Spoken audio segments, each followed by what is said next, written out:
see. Can you hear me? I hope you can hear me. Um, Thanks for dropping by. It's day 356, and we are about to get started on a morning mobility routine. A bit later than usual, 20 minutes. The dishwasher is running, the washing machine is running, everything is running, so we have a lot of machines humming in the background, but I'm pretty sure it won't interrupt the workout that we're about to do. We're not going to do anything special, just the usual full body mobility. We're going to get started. For those of you who don't know me, who are just dropping by, my name is Toby. I'm 40 years old. I train to live an active, self-sufficient and adventurous life. I do that by minding my sleep, minding what I eat, doing strength, conditioning, mobility, and I try to do things I enjoy, spend time with people I love and care about, and generally live a stress-free life. So if that's something you're interested in, you want to continue the conversation, go ahead and subscribe to my channel. It would be great to get to 1,000 subscribers by the end of the year, but I think 975 at this point is already pretty cool. This is all about the way I feel, by the way, not about the way I look. I want to feel fit, competent, capable for a life at 40. I think just being able to do the things that I want to do with my family and friends and living an active, outdoorsy, adventurous life is valuable to me. So that's why we're here. And if that's something you're interested in, we can have a conversation about that. Let me know in the chat how you're doing. Give me a thumbs up. And we're going to get started. About 20 minutes of full body mobility as we talk about the final weeks of the year. How have the weeks been for you? For me, they've been slightly hectic, but also interesting, as we can see that the year is wrapping up, winding down. There are a lot of social engagements, which is always fun. A lot of business engagements, which is also always fun. I'm going to do some breathing in.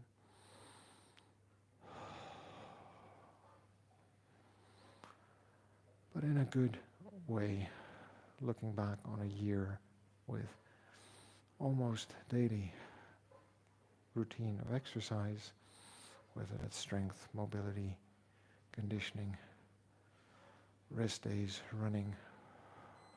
Done many different things this year. Mastered kettlebell. And now towards the end of the year, you just notice that time is slightly pressured because a lot of social engagements obviously happen in the evening. So it's important to adopt a different kind of routine, or at least be flexible. And if I can't make it to a 5 a.m. training session, if there is an opportunity to do something in between, like yesterday, a quick 10-minute workout before going into the office, or today, a quick 20-minute mobility routine, no frills, nothing special, before heading out to start the day, because the kids are at their sports classes this morning, so we have a bit more time. And those are all generally positive and good things. Thanks for the comment in the chat. I'll come and read it in a moment, so we can see what we're talking about today. But it's the end of the year, and at the end of the year, we generally also start, more than reflecting on what has been, we start to look ahead at what might come. So we are going to also spend some time talking about, how could we actually achieve our health and fitness goals in 2025, and what role could kettlebell, or following me in my daily routine, help with that. First off, there are two principles that I think we need to be aware of as we try to think about this journey. The first is, and especially after our mid-30s into our 40s and 50s, is that when we're injured, we can't work out. So principle number one is don't get injured. Take things slow, learn proper technique, understand your limitations, and take your time to learn things and to build a stronger body and a good foundation for what we're trying to accomplish. That's one, right? And it's an important one because too often people will kind of rush in because they've read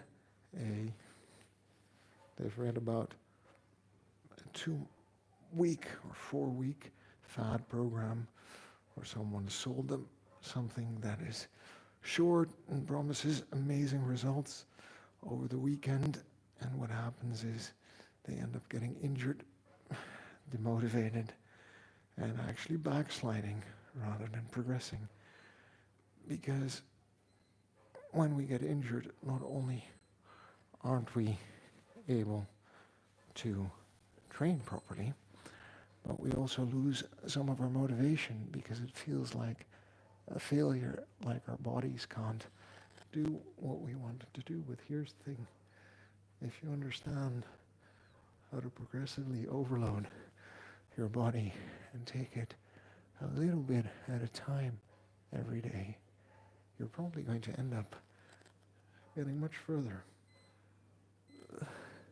than if you try to do everything in a hurry in one go. But hey, that's just my perspective. You might have a different perspective, and you might want to do things in a different way, and that's completely fine. Really, you do it whatever way works for you. And from my experience, I've learned that this actually works for me. Now, that being said, right, the second principle is to do things that we enjoy, and this is an important one, but one that we often overlook. All right. So, what is the key to actually getting those health and fitness results that we're after? It is being consistent. Now, if every day is a battle between wanting to do something or wanting to avoid the pain or frustration or not being able or not enjoying whatever it is you've set yourself to do, guess what's going to happen over time? You're going to lose motivation, and you're going to stop doing the thing that might be good for you, but because it is something that you just don't enjoy at all, you're going to figure out a way to avoid doing it. Life's just that simple. And that doesn't make you a bad person, that just makes you a human being. So better is to find an activity or a set of activities that you can enjoy. Some people are good at grinding things out and doing the same thing over and over again, and they take pleasure in the routine and the consistency. And some people prefer to have some variety and do different things on different days. You know? So for me, that is mobility, strength, and conditioning. But I'm fortunate that I enjoy using a kettlebell, but some people like using a kettlebell for one exercise, but not for all of their exercises, things like that. And that's completely fine. We don't have any rage against any of the machines here. What we're trying to do is figure out what we enjoy and then program or schedule the things we enjoy into our daily routines. So we always have 20 to 30 minutes of physical activity. Now, by no means, by the way, is 30 minutes of physical activity every day going to offset the damage that sitting most of the day is going to do. You need to move 2 or 3 minutes every 30 minutes. You need to do a lot more than you think. But generally, finding 20 or 30 minutes to build that baseline of strength and conditioning and mobility is going to pay off. And whether you do that by walking, cycling, rowing, gardening, hiking, skating, rollerblading, skateboarding, running, there are many different ways for you to engage yourself in building better health and fitness. You just need to figure out what works for you. So, not getting hurt, not getting injured, because then we can't train, and finding things that we enjoy so that we can do them consistently and want to keep going back to them over time. Okay? Now, with that in mind, let's talk about a couple of other things that we probably need to consider before we can actually embark on any kind of changes to our health and fitness. And these are the things that we generally overlook. An important one is, do you feel that you are capable and empowered to make good decisions about your own health? In other words, do you feel you have the skill and knowledge, but also the agency and the liberty to actually do the things that you think are going to make you healthy, fit, happy, stronger, more mobile, better conditioned over time? Now, if the answer is yes, that's great. If the answer is no, that's probably a good place to start. What would you need to feel that you are in a position to make good decisions about your health and fitness? The second question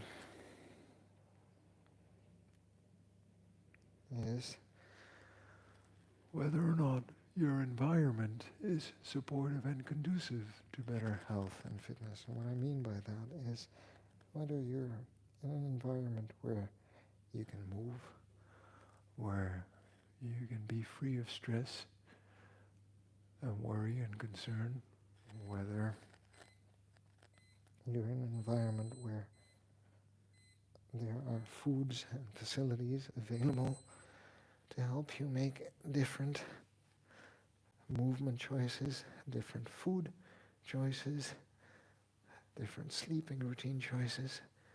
And third, do the people in your direct environment, the people you care about,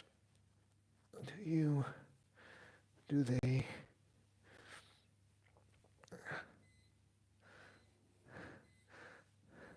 support you in trying to get healthier and fitter in your life? That's fun. 4 questions to just ponder briefly. And if the answer to any of those questions is no, then probably there's something that needs to be addressed there, because it is incredibly hard, for example, to change your eating routine if eating is a social thing where maybe you are cooking for a family, or your meals are being cooked for you or prepared for you by someone else, and you maybe don't have as much control about that, over that, as you might want to have. So there are different things there for you to consider when it comes to how much agency, direction, and control you have over your health and fitness. And obviously the first goal then is, if we understand that we don't want to get injured and we want to look for things that we enjoy doing, we also understand that it is important to take a good look at the design of our social environment, our home environment, and what is available to us to make choices that will positively impact our health and fitness. And if we don't know where to begin, then we probably need to learn some of the basics. And believe me when I say that a lot of the stuff you're going to find online, a lot of the stuff you're going to find in magazines, are probably not the best starting point, because the foundations are very simple. We want to learn to sleep better. We want to learn to eat less and different, more varied, more greens and vegetables. And I know that sounds a bit trite, but the sad reality is that that is something we need to do more of. And when we've done that,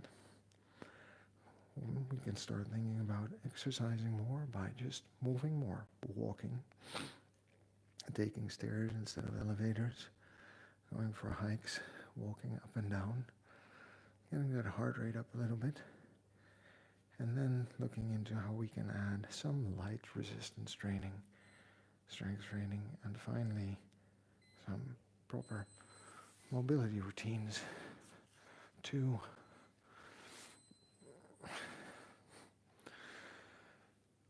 our day-to-day.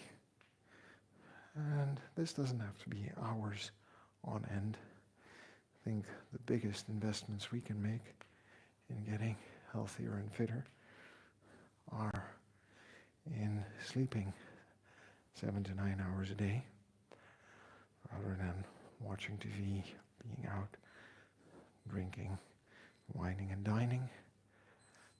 And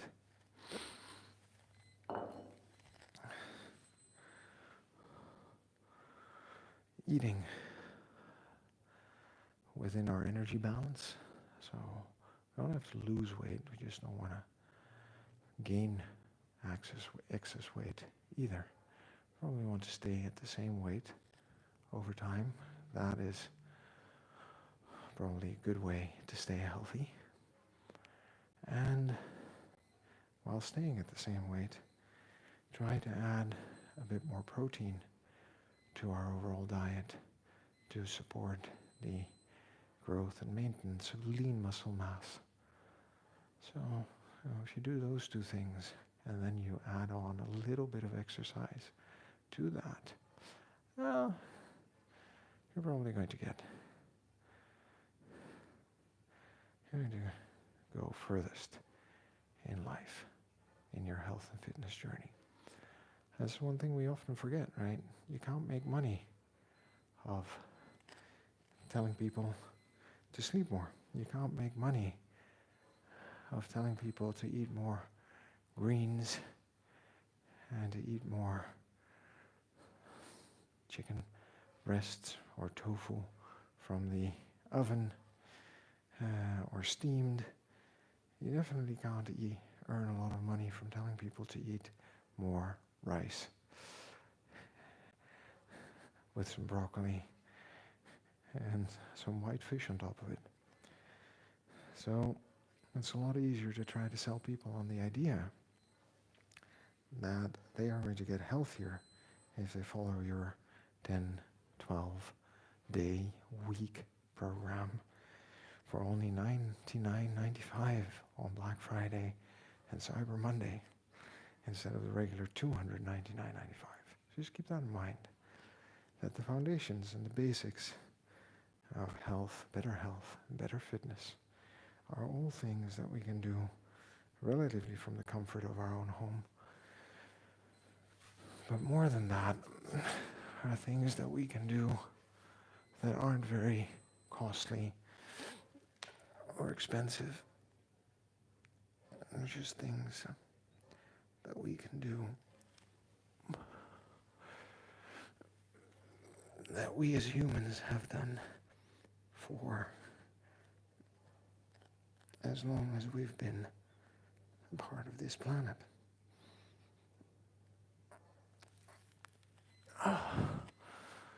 Just because that one feels so good, go down and across and across and up. We're going to go down and across and across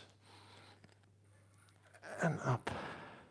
And that, my friends, is the conclusion of today's mobility session. I'd say about 20 minutes, 18 and a half minutes, just moving through a series of exercises, trying to stay healthy and fit. And now I'm going to get around to your messages beneath. Adama Ba, thank you for dropping by, saying hi. What am I doing? I'm doing a morning mobility routine at 40, trying to stay healthy, feel fit, competent for an adventurous life.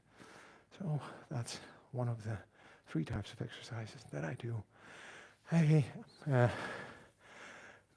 is it Martha? I believe Martha Ackerman. Thanks for dropping by, saying hi. Good to see you again. I appreciate you dropping by and saying hello. Good to see you here back on the channel. I hope you're well. And By the Sea, awesome. How ecstatic they are. Thanks for dropping by the Sea. I appreciate that. And I hope you're doing well where you are. I always say, friends, this is about the way I feel, not about the way I look. I want to feel fit, competent, and capable for whatever life throws at me. And I do that by minding my sleep, minding what I eat, training my strength, conditioning, and mobility, but also spending time with people I love and care about, doing things that I enjoy, and generally trying to live a stress-free life. I hope, Adama Ba, Martha Ackerman, and By the Sea, that you are doing well where you are in the world today. And to everyone else watching, if you're interested in what I'm doing, go ahead, check out my channel, hit like on the live stream, hit like under some of my videos. I've got a full kettlebell beginner tutorial there that'll take you from nothing to a fairly decent start in about 2 weeks, all for free. And yeah, if you're interested in doing more, go ahead, subscribe to my channel. We're good just the way we are. We've got to love ourselves before we can move on. And the only way to get anything done, friends, is by showing up and doing the work. So I will see you on my next live stream. Take care.